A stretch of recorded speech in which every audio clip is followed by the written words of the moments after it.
If you haven't watched D3, Daily Dose of Dino, before, just a little bit of housekeeping and also what this thing's about. So first of all, this is just my kind of musings, reflections, targeted thinking in some respects, as a result of stuff I've reflected on that is intended to be useful to you in your business, possibly even in your life, and as an extension of what we talk about at Success Engineers with my good friend and business partner, Simon Hartley.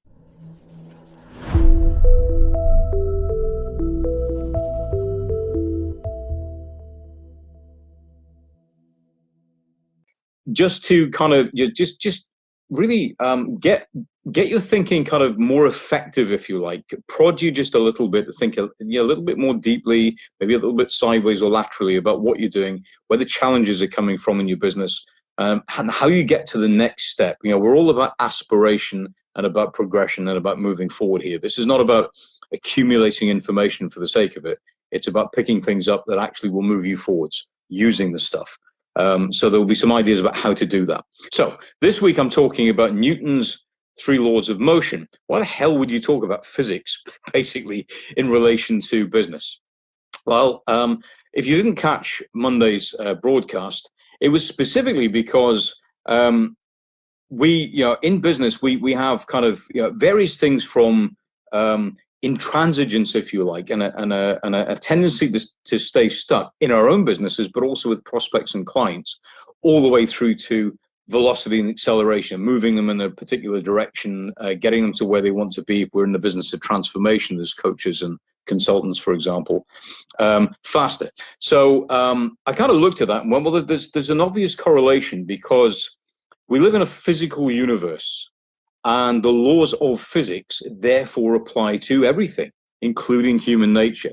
So how does the second law work? How does that apply? Well, yesterday we talked about things staying in state unless an external force acts on them. That's the first law. So if something is moving, it remains moving unless something essentially causes that to stop or to speed up. And similarly, if it stays still, nothing's going to get it moving unless you apply some force, an external force. Yeah, and you can see immediately how that might apply to you being stuck in your business, having an issue, or clients or prospects that are experiencing the same thing. And the general word for that is inertia. Things stay in state. Inertia, contrary to what a lot of people may believe, does not mean stuck or not moving. Inertia means that the state doesn't change. So whether you're moving or you're stuck, that's inertia. So it's a change of it's getting that to change. The second law talks about acceleration and specifically about mass. So that is the size, if you like, of an object. And very simply, this is going to, as with all simplicity, it's going to sound bloody obvious when it's pointed out to you. But these things are they're what we call the elusive obvious. Simplicity is generally elusive. It's obvious when we see it, but we don't see it. Yeah, hiding in plain sight, I call that. So this is one of those elusive obvious things. Think about this from a client point of view and think specifically about the second law, which is that if you apply a force, let's say it's a 10x force, right, a really, really heavy force. If you apply it to objects of varying size, you're going to get different levels of movement or acceleration or motion. Okay, so if you were to apply a 10x force, whatever that is, a lot of force to a shopping trolley or to a kid's go-kart, it's going to move pretty fast. Yeah. You apply the same force to a chieftain tank, it ain't going anywhere, or probably not very, if it's a massive force, probably you're not going to move it much. Apply it to a house and nothing's going to happen. All you're going to get is resistance and you're going to tuck it out pretty quickly. Yeah. Does that resonate with clients and with prospects? I bet it does. So think about how you apply this in your business to clients, right? One of the aspects, if you like, of mass, of kind of the size of the object, if you like, would be the combination of their mentality and also their tendency to move or not to move if they get the right information. So if you've got a prospect that is just completely wrong for you, there are aspects of think of it like a pie chart, characteristics of this person, if you like, that you want to be right. And if they're wrong, things like their capacity to pay, the kind of money that you charge that reflects the value that you bring, it just isn't there. So, we talk about that as fishing in the wrong pond, but basically just pushing against the wrong object in Newtonian terms. Yeah, that's going to, create resistance. a bigger mass, whichever way you look at it.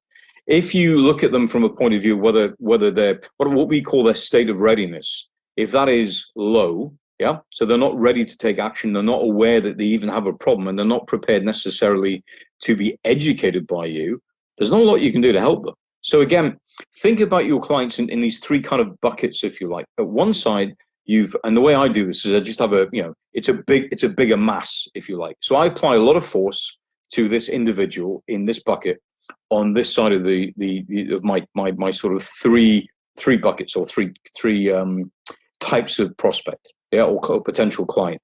The big one is going to take a lot of force in order to get them moving.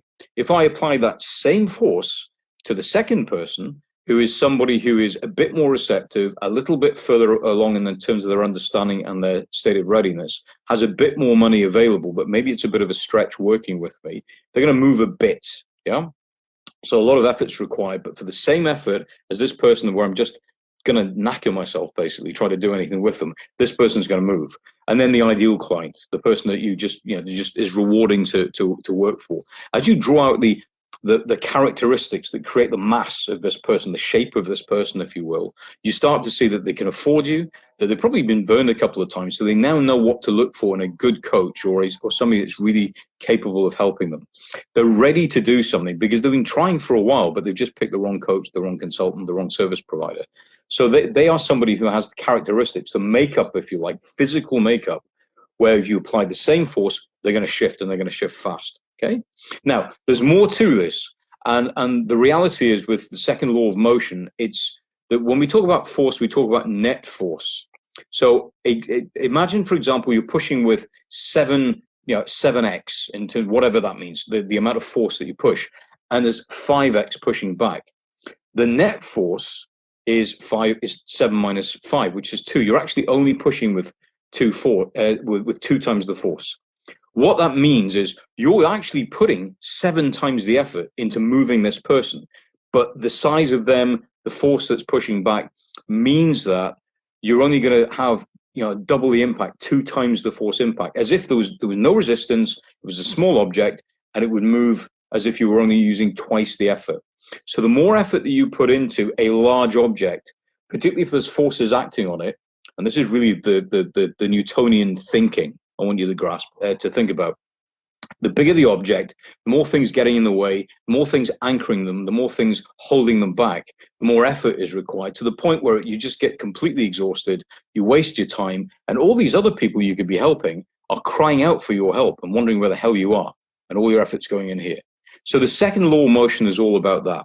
Now, the other way that you can apply this is in things that you're tackling in your own business that actually aren't effective. So you are putting a lot of effort into something, essentially a large problem, and you're applying the effort to it, but the problem is the wrong problem. Yeah, the shape of it is wrong, the mass of it is wrong. You're looking in the wrong place. You're tackling the wrong thing, and all of that effort again is just being wasted. So the function of thinking about the second law of motion is, how can I accelerate the results in my own business, with my clients, with my team, with myself, with my business? Yeah, how can I do that? How can I make things go at the pace that I want, that reflects the effort that I'm putting in? Yeah, that's really the big takeaway from this. Tomorrow, we're going to talk about the forces that counteract all of this. Force creates counterforce is what we're going to be looking at.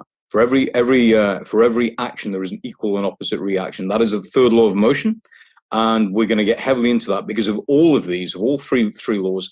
That's the one where the biggest takeaway from this week is going to be, and where you can go and directly use it in your business. And it's probably going to unlock some things perhaps that have been hidden from you in your business, that have been causing you problems, that will now hopefully be clear.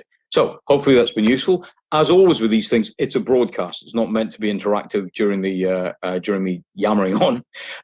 But I do respond to every comment. So if you've got a question about this, if it wasn't completely clear how you apply this, or if you want to know how you better apply this thinking in your own business, drop a comment below, and I will, as soon as I'm kind of clear and back at my desk properly, I'll answer that as fully as I can.